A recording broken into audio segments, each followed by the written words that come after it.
pakar virus, dokter. Tadi yang saya katakan, benarkah virus ini bisa bertahan di udara selama 3 jam? Asumsi bahwa dia bisa bertahan di udara dan ngambang-ngambang di mana-mana selama 3 jam, itu sama sekali salah. Oke. Virus itu perlu media untuk bisa bertahan hidup ya. Karena virus itu tidak akan bisa memperbanyak diri di luar tubuh. Kalau masuk ke dalam tubuh, baru nanti bisa memperbanyak diri jadi banyak gitu. Kalau di luar dia tidak bisa, tapi dia perlu media. Nah, medianya yang paling cocok buat virus COVID-19 itu apa? Adalah di droplet.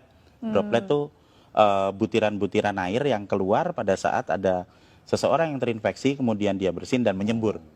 Nah, berarti dia hanya bisa hidup di dropletnya itu.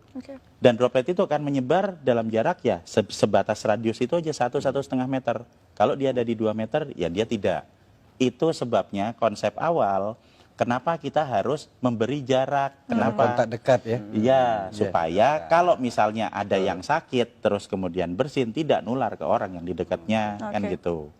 Nah, yang lain lagi, kalau kita mau supaya lebih aman lagi, nah yang sakit ya sebaiknya nggak usah main-main keluar, di rumah saja, terus minum vitamin, disehatkan, nanti kalau udah sembuh baru keluar. Kenapa? Supaya bisa meningkatkan kekebalannya di rumah dan juga tidak membahayakan orang lain. Baik, soal penularan virus ini, itu apa saja yang bisa ditularkan dalam arti, apakah kita ketika kena virus di tangan lalu memegang mata, hidung atau rambut begitu, Dok? Sekali lagi, virus selalu butuh media untuk bertahan hidup. Semakin dingin, semakin basah, makin gelap, dia bisa bertahan hidup semakin lama. Di droplet itu basah. Nah, kalau misalnya katakanlah saya ada di dekat sini, kemudian saya bersin misalnya, saya bersin. Nah, droplet yang ada di situ, kalau misalnya nanti kena di baju, nah dia akan bertahan juga di baju lama. Nempel. Iya, lah terus pas pada saat kita buka baju, terus nanti kena hidung kita, ya akan masuk ke dalam.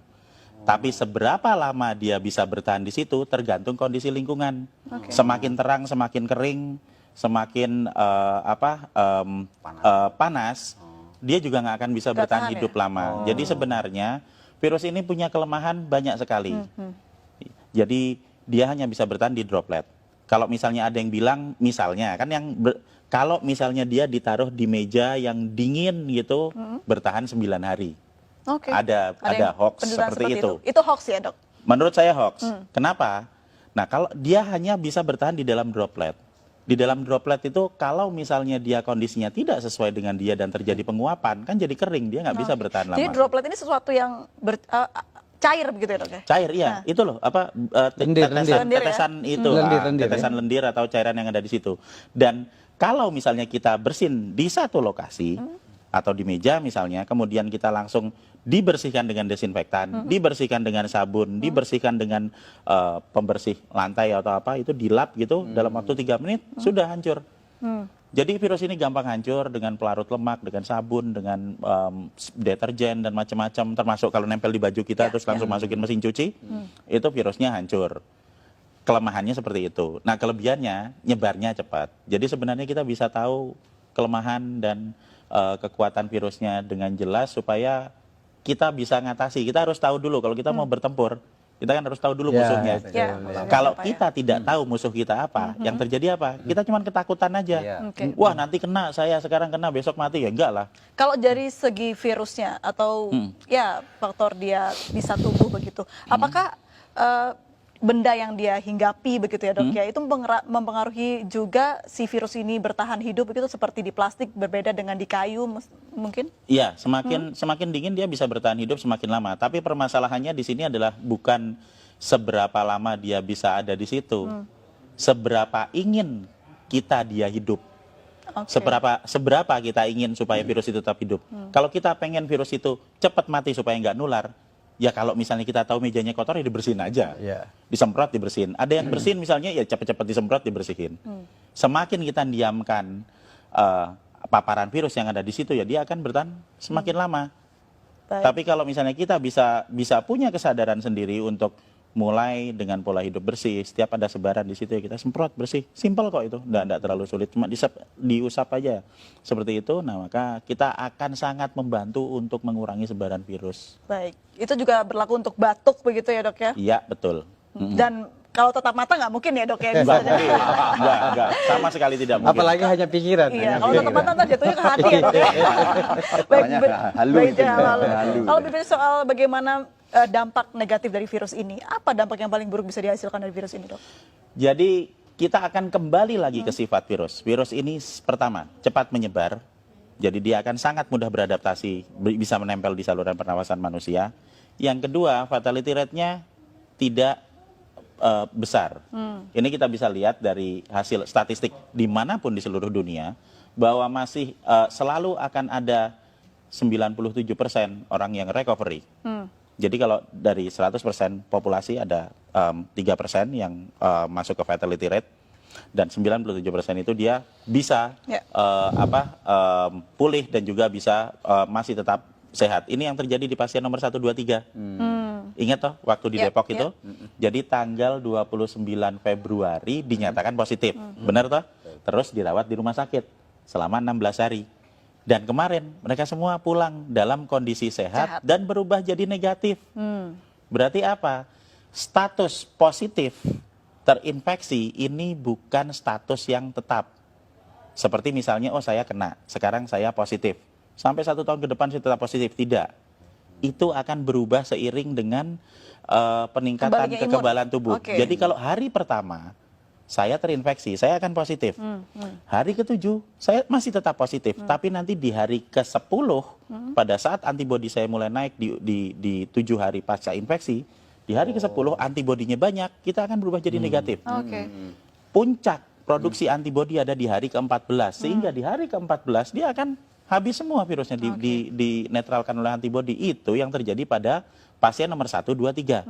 Jadi supaya kita bisa menginduksi pikiran-pikiran positif dan optimistik yang ada di rakyat, kita harus belajar juga melihat, kok ada pasien nomor Yang 1, sembuh 2, begitu 3 ya? sembuh, ini kan udah ada buktinya. Menariknya tadi juga sempat di program di Iya. tayangan kita begitu, pasien 03 ini ternyata tidak ada gejala yang terlalu parah begitu dok, hanya batuk sedikit saja Ya. dan treatmentnya pun hanya diberikan vitamin dan juga obat batuk oleh Betul sekali. dokter. Iya. Nah, kenapa virus ini bisa tidak semua orang terkena paru-paru dok?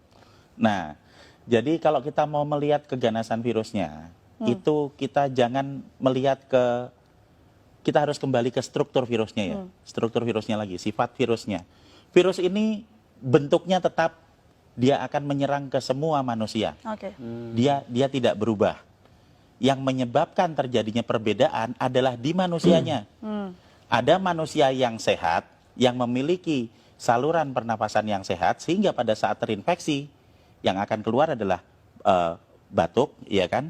Kemudian nanti bersin, pilek, kemudian dia demam sampai paling 5 hari. Dan kemudian di hari ke-7 dia akan mengalami recovery. Oke. Dan di hari ke-14 dia full sembuh, persis seperti pasien nomor 1, 2, 3. Tapi untuk orang-orang yang berada di dalam grup dengan resiko tinggi, misalnya yang udah berusia lanjut. Oke. Kalau orang usianya lanjut, kemudian dia nanti akan memiliki pengurangan dalam hal produksi antibodi karena usianya Ini udah lanjut. usia berapa tahun ke atas dok? 60 tahun? Di statistik itu dia ada di usia antara 70, 80. Itu di statistik datanya. Terus yang kedua, manusia dengan komplikasi penyakit, diabetik misalnya, atau hipertensi, atau stroke, gitu kan. Dan yang ketiga adalah manusia yang memiliki riwayat gangguan pernapasan. Oke. Misalnya TBC, misalnya bronkopneumonia, bisa jadi juga asma. Maksudnya adalah saluran pernapasannya sudah mengalami kerusakan Oke. sebelum ditempeli virus, sehingga pada saat ketempelan Lebih gampang, COVID-19 akan lebih parah. Itu yang menyebabkan terjadinya ada angka fatality rate 3%. Baik. Nah, jika kita akan fokus ke 3% ini, berarti kita akan berbicara mengenai grup dengan resiko tinggi, sehingga yang seharusnya lebih diperhatikan adalah yang di grup dengan resiko tinggi ini untuk dapat prioritas ke rumah sakit. Kenapa? Supaya rumah sakitnya nggak penuh, dokternya nggak repot. Jadi nggak ada yang baru pertama kali kena sekarang, baru demam sebentar, terus waduh besok saya mati langsung ke dokter. Nggak seperti itu. Kita mendahulukan grup dengan resiko tinggi, sehingga tidak semuanya harus masuk rumah sakit. Nah, kita harus memberikan edukasi gimana caranya supaya kita bisa melawan virusnya yang ada di luar tubuh, meningkatkan antibodi yang ada di dalam tubuh secara mandiri, supaya kita semua nanti bisa ngatasi virusnya. Pertanyaannya, ketika seorang yang pasien positif sudah sembuh begitu, Ya. akankah dia bisa positif kembali? Ya, Bisa. bisa. Jadi kita berbicara mengenai masalah sebaran virus. Oke. Jadi satu hal yang harus kita pahami dulu, ini imunologi basic adalah bahwa kalau saya pernah kena virus, misalnya saya pernah kena virus COVID-19, nah tubuh saya akan punya data tentang virus ini. Sehingga pada saat nanti saya kena lagi, saya akan kebal. Pertama kali kena, antibodi saya akan keluar dalam waktu 7 hari untuk yang infeksi pertama. Tapi nanti begitu infeksi kedua, saya kena lagi, itu nggak usah nunggu 7 hari karena sudah ada datanya di sel memori. Saya akan mengeluarkan dalam waktu 24 jam, sehari langsung kebal. Ini prinsip dasar kenapa kita semua harus divaksin. Oke. Jadi kita kasih virusnya dulu, dikenalin, supaya nanti kalau ada lagi, antibodi kita bisa keluar lebih cepat dan lebih banyak. Nah, jadi kalau misalnya saya sudah pernah kena, kemudian saya sembuh dalam waktu 14 hari, saya keluar ke kerumunan, dan di kerumunan ini ada orang yang sakit, kemudian saya kena lagi. Apakah saya bisa kena? Jawabannya ya, pasti ya. Kalau diambil sampel, apakah itu akan jadi positif? Ya, benar jadi positif. Tapi apakah infeksi kedua itu akan membuat saya sakit? Tidak, Oh, karena saya sudah punya antibodi. Dan kalau yang pertama tadi, mungkin kita ingat hari pertama positif, nanti hari ke-7 masih positif, hari ke-10 bisa jadi negatif. Yang pertama, infeksi pertama. Kalau sudah saya kena lagi, hari pertama positif, nanti hari ketiga bisa positif, hari keempat sudah negatif. Karena antibodinya sudah keluar. Jadi orang yang kena corona ini sudah positif berarti punya antibodi yang besar ya, Iya. Dok ya, ketika sudah sembuh tapi. Betul. Dan dengan memberikan vitamin E dan vitamin C, kita Oke. bisa memproduksi antibodi 2 sampai 3 kali lipat lebih banyak daripada normal. Ini kan berarti kuncinya adalah imunitas. Lalu seperti apa kita menjaga imunitas? Vitamin yang banyak, tidur yang cukup, apalagi, Dok? Jadi produksi antibodi yang normal itu akan bisa dicapai jika kita dalam kondisi yang fit. Berarti apa? Berarti kita ya makan yang benar, kemudian kita istirahat yang cukup. Karena semakin banyak kita bergadang, semakin banyak kita stres dan panik bahwa kita besok mati, Nah, itu ya. itu akan sangat menurunkan produksi antibodi. Berarti Gitu panik loh. benar menurunkan antibodi, Dok? Iya, Oke. lah kan kita jadi panik terus, kemudian kita jadi nggak tidur, Stres kemudian jadinya. kita mau minum nggak enak, makan nggak enak, iya kan? Takut Akhirnya mati. iya kita kurang energi, akhirnya ya nggak ada produksi antibodi. Jadi sebenarnya dengan pola hidup yang sehat itu akan mampu membuat kita memproduksi antibodi secara normal. Dan pada saat ada dalam kondisi wabah, jika kita mengkonsumsi vitamin E dan vitamin C, Oke. kita akan memproduksi antibodi bisa 2 sampai 3 kali lipat dari produksi normal. Dan ini akan sangat-sangat membantu pada saat ada kondisi wabah virus. Dan yang paling utama lagi adalah sekali lagi panik dan stres itu tidak akan meningkatkan antibodi kita atau menyebabkan virus yang ada di luar menjadi berkurang. Meningkatkan antibodi dengan berpikir positif, dengan memiliki ilmu pengetahuan yang cukup bahwa sebenarnya virus ini bisa kita hadapi, kemudian konsumsi vitamin dan pola hidup bersih. Oke. Membunuh virus di luar tubuh dengan pola hidup bersih, meningkatkan antibodi di dalam tubuh untuk mengatasi virusnya. Dan tanpa panik, tanpa stres. Tanpa Karena- panik, Nah, tanpa Karena vitaminnya ada panik nggak akan membawa perubahan apapun. Vitamin E-nya dari alam itu, Prof. Mungkin Apa Iya. saja, ya. Jadi kalau misalnya vitamin E atau vitamin C akan ada banyak di apotek. Mereknya apa? Ya terserah beli aja di sana ada banyak. Kalau misalnya tidak ada, kita bisa menemui banyak vitamin E itu ada di kecambah atau tauge itu, Oke. brokoli. Kemudian ada di daun kelor, itu vitamin E-nya cukup banyak. Sementara vitamin C ya biasa ada di jeruk, ada di tomat, bahkan cabai itu vitamin C-nya cukup tinggi. Jadi jika kita bisa membeli yang dari apotek yang sudah diekstrak itu ya alhamdulillah. Kalau tidak bisa, apa yang ada di alam bisa kita pakai untuk meningkatkan kekebalan kita.